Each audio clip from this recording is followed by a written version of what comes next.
हाय दोस्तों, ये है रोहू मछली तलौआ से पकड़ के लाए।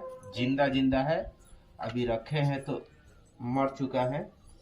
इसको देखिए, इससे काटेंगे। ये गांव का जुगाड़ है, हसूल काटने का तो जुगाड़ है नहीं। हम अभी मूरा काट रहे हैं। ये है मूरा, ये है पचौनी। मछली है, मछली का मूरा है। आई देखिए क्या निकल रहा है। ये क्या है, आप लोग कमेंट करके बताइएगा। देखिए कैसा पीस कटा रहा है। ये गांव से फसूल लेके आए हैं मछली काटने के लिए।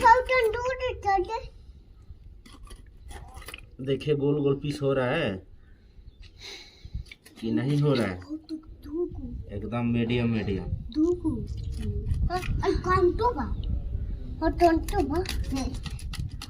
कांटा हलवा